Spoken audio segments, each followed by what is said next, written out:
देखो बच्चों, आज अपन जो है सौरमंडल का अध्ययन करेंगे।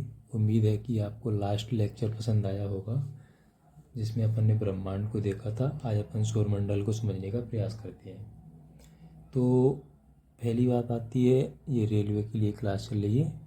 तो पहली बात आती है कि सौरमंडल क्या होता है। सौरमंडल में क्या क्या होता है, तो सूर्य के गुरुत्व द्वारा एक कक्ष में बंधे तत्वों को सौरमंडल कहते हैं। सूर्य के गुरुत्व द्वारा क्या क्या बंधा हुआ है, जैसे कि एक सूर्य है, इस पे देखते हैं सौरमंडल। सौरमंडल की परिभाषा देखते हैं। सौरमंडल किसे कहते हैं? सूर्य, इसका एक कक्षा होती है, उसमें अपने रहते हैं ग्रह, उपग्रह, ग्रह उपग्रह, उच्छल तारे,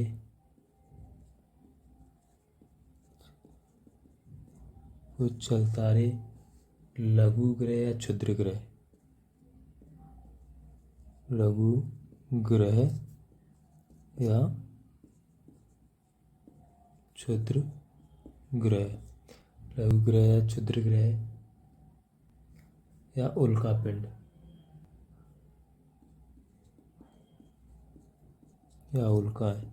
इनके सम्मिलित रूप को ही क्या बोलते हैं, उसको सौरमंडल कहते हैं, जिसमें सूर्य हो, ग्रह हो, उपग्रह हो, पुच्छल तारे हो, लघु ग्रह हो, क्षुद्र ग्रह हो, उल्काएं हो, के सम्मिलित रूप को अपन सौरमंडल कहते हैं।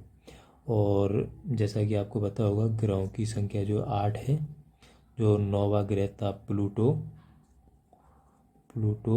ये अब ग्रह नहीं रहा है। तो ग्रहों की संख्या जो है 8 है इन वर्तमान समय में। वो आगे अपन बारी बारी से देखेंगे। ये सभी पिंड जो है सूर्य के चारों ओर दीर्घवृत्ताकार कक्षा में परिक्रमा करती है। ये जो ग्रह दिए हुए हैं, ये सारे सूर्य के चारों दीर्घवृत्ताकार कक्षा में परिक्रमा करती हैं। जो ग्रहों के चारों ओर उपग्रह घूमते हैं, ऐसे ये घूमते हैं। और जो क्षुद्र ग्रह होते हैं, जो मंगल और बृहस्पति की कक्षा के बीच में रहते हैं ये, और ऐसे इनका भी अपन डिटेलिंग देखेंगे आगे चल के। यहाँ पे बेसिक वो ले लेते हैं। और सौरमंडल के व्यास की बात आती है। सौरमंडल का व्यास कितना है? सौरमंडल का व्यास है अपना 1179 करोड़ किलोमीटर। और किसका कितना परसेंटेज है सौरमंडल में? तो सौरमंडल में जो सौरमंडल का 99.9% द्रव्यमान जो है, द्रव्यमान वो सूर्य का ही है। मानी कि 99.9% द्रव्यमान सूर्य का ही है सौरमंडल के अंदर। और सौरमंडल में कौन सा बल है? सौरमंडल में ये सारे ग्रहों को आपस में बांधने के लिए बल कार्य करता है ना, तो वो बल है, सौरमंडल में बल है सूर्य का गुरुत्वाकर्षण बल। सूर्य का गुरुत्वाकर्षण बल। ओके, तो यहाँ तक हो गया। अब चलो अपन आगे चल के देखते हैं। एक यहीं पे देख लेते हैं, इसको इरेज कर देते हैं।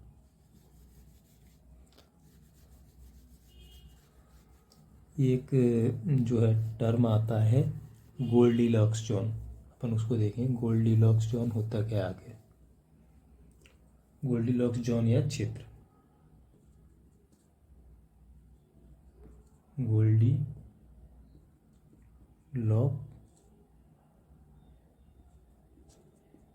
जोन या क्षेत्र, ये क्या होता है? तो गोल्डीलॉक्स क्षेत्र किसी सौरमंडल के तारे सूर्य से वह निश्चित दूरी होती है जहाँ स्थित ग्रहों का तापमान जीवन के लिए अनुकूल होता है। जैसे कि अपना बुध ग्रह है, वहाँ पे जीवन के लिए अनुकूल ग्रह नहीं है वो, क्योंकि वहाँ पे तापमान ज़्यादा होता है। यानी ये कि ऐसा टेम्परेचर होता है वहाँ पर, ऐसी परिस्थितियाँ होती हैं जहाँ पर जीवन के लिए परिस्थितियाँ उपयुक्त, ये ऐसा क्षेत्र होता है, ऐसा क्षेत्र जहाँ पर जीवन के लिए उपयुक्त, गोल्डीलॉक्स जोन उसे कहते हैं जहाँ पर जीवन के लिए उपयुक्त परिस्थितियाँ पाई जाती हैं। ओके, जैसे कि अपनी पृथ्वी जो है एक गोल्डीलॉक्स क्षेत्र है या गोल्डीलॉक्स जोन है, क्योंकि यहाँ पर जीवन की परिस्थितियाँ पाई जाती हैं। और अपना बुध हो गया, बुध पर तापमान टेम्परेचर ज़्यादा तो ये नहीं है। ऐसे अरुण वरुण वहाँ पर टेम्परेचर बहुत कम हो जाता है, तो उधर नहीं है, कहीं पर वायुमंडल नहीं है, कहीं पर कुछ नहीं है, तो ऐसा ही होता है। ओके, तो अब आगे अपन ग्रहों को देखते हैं, कुछ ग्रहों का थोड़ा रफ आइडिया ले लेते हैं, फिर एक एक ग्रह को अपन आगे की क्लास में कंटिन्यू करेंगे। आज का लेक्चर छोटा रहेगा क्योंकि इसमें अपन ने सौरमंडल की बेसिक अवधारणा देखनी है बस। तो इसमें चलो यहाँ पे मैप बना लेते हैं। सूर्य, ये सूर्य हो गया। ओके, अब ये सूर्य है, ये आधा बना लेते हैं इधर। तो इसके कक्षा में लिखेंगे इधर सबसे नज़दीक कौन सा ग्रह है, बुध, फिर गुरु, बुध, शुक्र, फिर पृथ्वी, फिर मंगल, फिर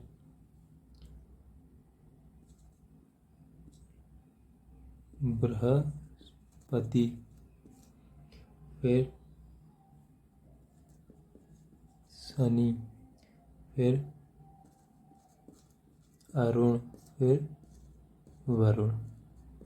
ये इनकी कक्षाएं हैं। ये सूर्य के चारों ओर चक्कर लगा रहे, कैसे लगा रहे हैं, ये ऐसे चक्कर लगाता है सूर्य के चारों ओर, ये ऐसे चक्कर लगाता है, और ये ऐसे चक्कर लगाता है, ये ऐसे चक्कर लगाता है। इसकी कक्षा ये हो गई, और इसकी कक्षा ये हो गई, इसकी कक्षा ये हो गई, और इसकी कक्षा ये हो गई। ये ऐसे सूर्य के चारों ओर चक्कर लगाती है। तो इसको अपन याद कैसे करेंगे ये कभी क्रम पूछ लिया जाता ना, ये क्रम है बुध, शुक्र, पृथ्वी, मंगल, बृहस्पति, शनि, अरुण, वरुण। तो इसका एक सिंपल सा फॉर्मूला मैं आपको दूंगा। बुध ने शुक्र से कहा पृथ्वी पर मंगल हो, बृहस्पति ने शनि से कहा अरुण वरुण संग हो। यहाँ पे लिख लेते हैं ट्रिक, इतने में आ जाएगी ट्रिक। बुध ने शुक्र से कहा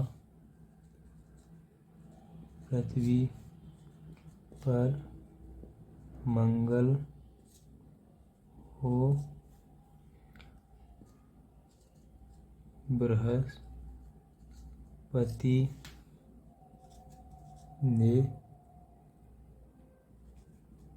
ने शनि से कहा अरुण वरुण संग हो। इसी क्रम में अब आपको कैसे भी उसमें सिक्वेंस लगा के के लिए आ जाए, कैसे भी क्वेश्चन पूछ ले घुमा के कि चार मतलब ग्रह दे दिए जाएंगे, उनका सिक्वेंस पूछ जाएगा, सूर्य से बढ़ती हुई दूरी के क्रम में लिखिए। तो आप इसी को याद रखना, बुध ने शुक्र से कहा पृथ्वी पर मंगल हो, बृहस्पति ने शनि से कहा अरुण वरुण संग हो। तो ये अपनी इनको सिक्वेंस याद करने की ट्रिक हो गई। तो अब अपन इसको थोड़ा इरेज कर देते हैं, इसमें कुछ और देखते हैं। ये आपने लिख लिया होगा उम्मीद है।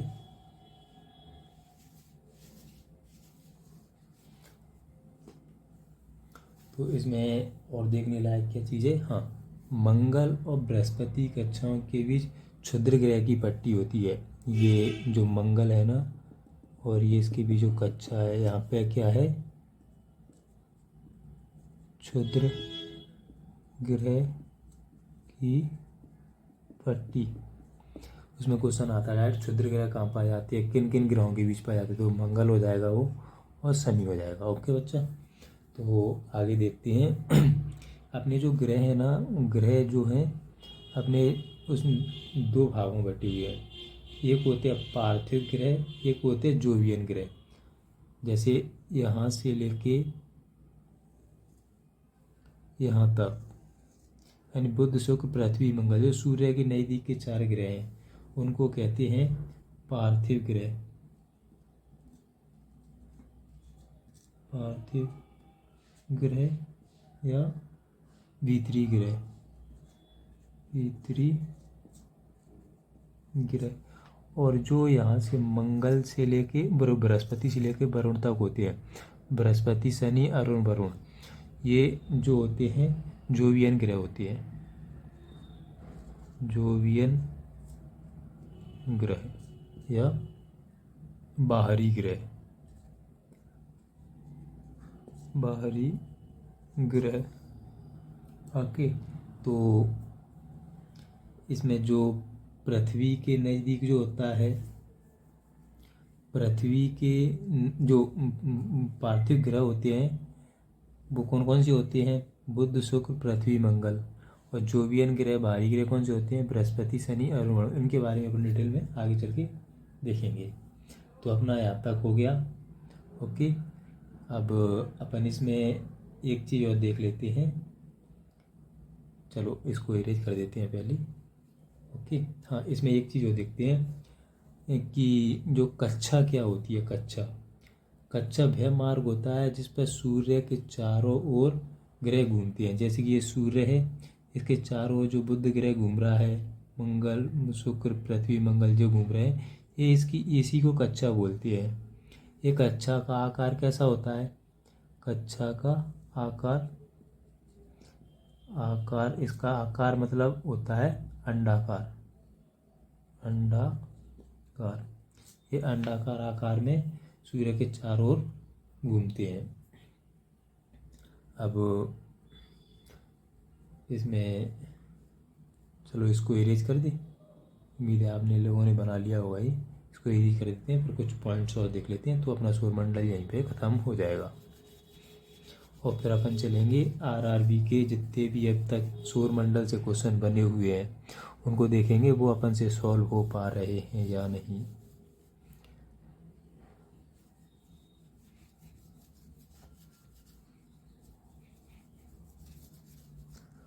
ओके, तो एक कुछ फैक्ट और कॉन्सेप्ट देखते हैं। सौरमंडल का क्वेश्चन बनता है, सौरमंडल की कितना वर्ष पुराना है। जो सौरमंडल है वो है अपना 4.6 अरब वर्ष पुराना। आप इसके नोट्स भी बनाते जाइए, ऐसे की पॉइंट जो सिनॉप्सिस हैं इनको लिखते जाइए, ये आपको रिवीजन करने में काफ़ी हेल्प करेंगे। ये किसी बुक में कंटेंट इतना ज़्यादा नहीं मिलेगा, इतना मतलब एग्ज़ाम को दृष्टिकोण रखते हुए काफ़ी रिसर्च के बाद कंटेंट कई किताबों से निकाल के बनाया गया है। तो सौरमंडल कितने वर्ष पुराना है, 4.6 अरब वर्ष पुराना है। और उसमें एक क्वेश्चन इस प्रकार का ही बनता है कि सौरमंडल के कौन कौन भाग हैं, कौन कौन नहीं है। तो मैंने स्टार्टिंग बताया था वो ग्रह, उपग्रह, पुच्छल तारे, धूमकेतु और उल्काएं, लघु ग्रह, क्षुद्र ग्रह, ये सौरमंडल के ही भाग हैं। सूर्य भी सौरमंडल का भाग है, अपनी पृथ्वी सौरमंडल का भाग है, क्योंकि वो ग्रहों के अंदर आ जाती है ना। तो कौन कौन से भाग नहीं है सौरमंडल का, भाग नहीं है, वो निहारिका, निहारिका और ध्रुव तारा, ध्रुव तारा, जो ध्रुव तारा जो है ये तारा है, उत्तर दिशा में दिखता है। ये सूर्य की तरह एक तारा है जो अपन से काफ़ी दूर है। और निहारिका ये भी मतलब अपने सौरमंडल का वो भाग नहीं है। और आपको ग्रहों का जो पथ कैसा है अंडाकार वो बता ही चुके हैं हम। अब एक क्वेश्चन आता है और जो हमने फर्स्ट क्लास में भी देखा था, चलो इसको एक बार और देख लेते हैं कि सौरमंडल का सूर्य केंद्रीय सिद्धांत किसने दिया था। सौरमंडल का सूर्य केंद्रीय सिद्धांत किसने दिया था। सौरमंडल का सूर्य केंद्र, इसको सूर्य केंद्रीय सिद्धांत को इंग्लिश में क्या बोलते हैं, हेलियोसेंट्रिक मॉडल। हेलियोसेंट्रिक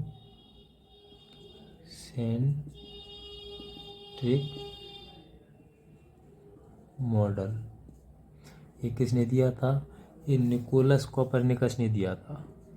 निकोलस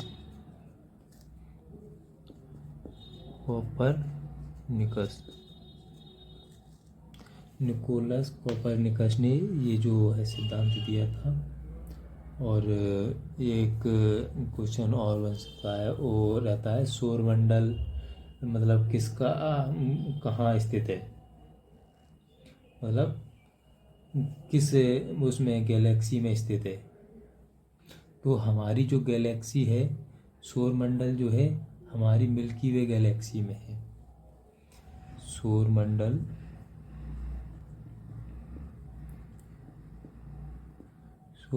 जो है हमारी मिल्की वे गैलेक्सी में स्थित है। इसको क्या बोलते हैं, मिल्की वे, देखो इसको अपनी गैलेक्सी जो है उसमें स्थित है, उसको आकाशगंगा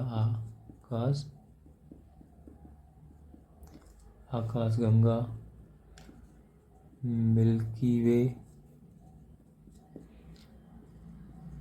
क्षीरमार्ग या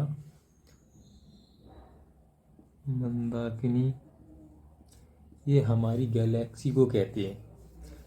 हमारी गैलेक्सी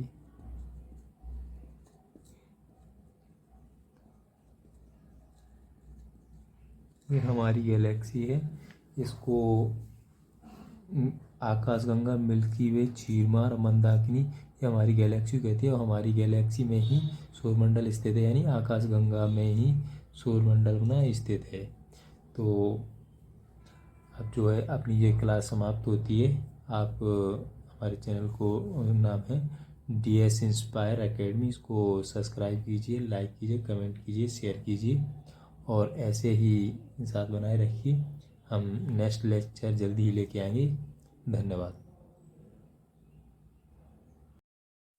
देखो बच्चों, तो अपन जो है अभी थ्योरी अपन ने देखी, अब इसके क्वेश्चन करके देखते हैं। क्वेश्चन अपन से बन भी पा रहे हैं यानी ये पूरे कंपाइलेशन है जितने अभी तक RRB JEE NTPC जो भी रेलवे का एग्ज़ाम होता है उसमें जितने भी आए सौरमंडल के ये क्वेश्चन हैं।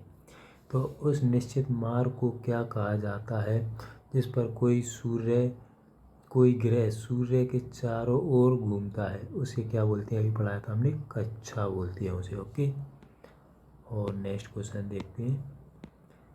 सूर्य और इसके चारों ओर चक्कर लगाने वाले खगोलीय पिंडों को क्या कहते हैं। ये मतलब कहना चाह रहा है सूर्य और उसके चारों ओर जो चक्कर लगाते हैं उनके सम्मिलित रूप को जो खगोलीय पिंड देते हैं उनको क्या बोलते हैं, उनको बोलते हैं सौरमंडल। सौरमंडल की परिभाषा में कराया था ना हमने अभी। इस MCQ का यही पर्पज़ है कि अभी आपने थ्योरी देखी, तुरंत MCQ देखोगे तुरंत याद हो जाएगी चीज़ें। और एक अपना विश्वास भी होगा ना कि जो कंटेंट पढ़ाया जा रहा है वो एग्ज़ाम में काम आएगा भी कि नहीं, PYQ हो रहे हैं सॉल्व की नहीं, उससे एग्ज़ाम में कुछ काम आएगा भी कि नहीं, तो वो वहाँ से अपन देख सकते हैं ऐसे चेक करके। निम्नलिखित में से कौन सी वस्तु सूर्य के चारों ओर परिक्रमा करती है। सूर्य के चारों ओर कौन परिक्रमा करती है, ग्रह। नेक्स्ट देखते हैं, निम्नलिखित कथनों में से कौन सा सही नहीं है। ये बच्चा, इसका जो प्रश्न है ये मिसप्रिंट है थोड़ा, इसमें आंसर इसका आया नहीं है क्योंकि इसमें 2 ऑप्शन गलत हैं। सौरमंडल का जो कितना वर्ष पुराना है, 2.3 मिलियन वर्ष नहीं है, ये 4.6 वर्ष था, 4.6 मिलियन वर्ष पुराना था। और इसमें बुध ग्रह सूर्य के सबसे निकट है, ये सही है। सौरमंडल में बृहस्पति ग्रह में सर्वाधिक ग्रह है, ये भी गलत है। और सूर्य ग्रह का कोई प्राकृतिक उपग्रह नहीं है, शुक्र ग्रह का कोई प्राकृतिक नहीं, ये सही है, डी वाला, शुक्र ग्रह का कोई प्राकृतिक उपग्रह नहीं है, ये भी सही है। ये सौरमंडल में बृहस्पति ग्रह के सर्वाधिक ग्रह हैं, ये गलत है, ये बृहस्पति नहीं है, यहाँ पे शनि होना चाहिए। तो इस प्रकार ये और सी आंसर हो रहे हैं, इसलिए इसका आंसर आया नहीं है। आप अपने हिसाब से देख लीजिए, इसका जो डिटेल एक्सप्लेनेशन है मैंने आपको बता दिया है। निम्नलिखित में से कौन हमारे सौरमंडल का हिस्सा नहीं है? हमारे सौरमंडल का हिस्सा कौन नहीं है? ध्रुव तारा नहीं है, एक तारा है, मतलब अपने सौरमंडल से बाहर। इसमें सूर्य अपने सौरमंडल का हिस्सा है, चंद्रमा भी है, और यूरोप नहीं है, ये यूरोपा है। यूरोपा क्या है पता है आपको? यूरोपा है बृहस्पति जो ग्रह है उसका, बृहस्पति ग्रह का उपग्रह है ये यूरोपा। अब आगे चलते हैं। हाँ, ग्रहों ग्रहों के ग्रह पथों का सामान्य आकार क्या होता है? मतलब ग्रह जिस आकार में घूमते हो वो आकार क्या होता है? वो अंडाकार होता है, ये भी हमने पढ़ाया है। ओके, और चलते हैं देखते हैं। हाँ, सौरमंडल का हीलियोसेंट्रिक मॉडल सर्वप्रथम किसने दिया था? हीलियोसेंट्रिक मॉडल मतलब वही सूर्य केंद्रित सिद्धांत, ये निकोलस कोपरनिकस ने दिया था। ओके, अब नेक्स्ट देखते हैं, हमारा सौरमंडल किस गैलेक्सी का एक हिस्सा है? हमारा सौरमंडल जो है आकाशगंगा गैलेक्सी का हिस्सा है। इस आकाशगंगा को ही मिल्की वे, देवयानी, मिल्की वे, मंदाकिनी, ये नाम इसके हमारी आकाशगंगा के ही है। तो इसमें हमारा आंसर हो जाएगा सी। ओके, तो यहाँ पर अपना जो चैनल वो है MCQ समाप्त होता है। अब नेक्स्ट जो टॉपिक आएगा, लेक्चर आएगा, वो सूर्य का आएगा। तो छोटे छोटे पार्ट में ये लेक्चर आएंगे अब। तो ऐसे ही बने रहिए, धन्यवाद।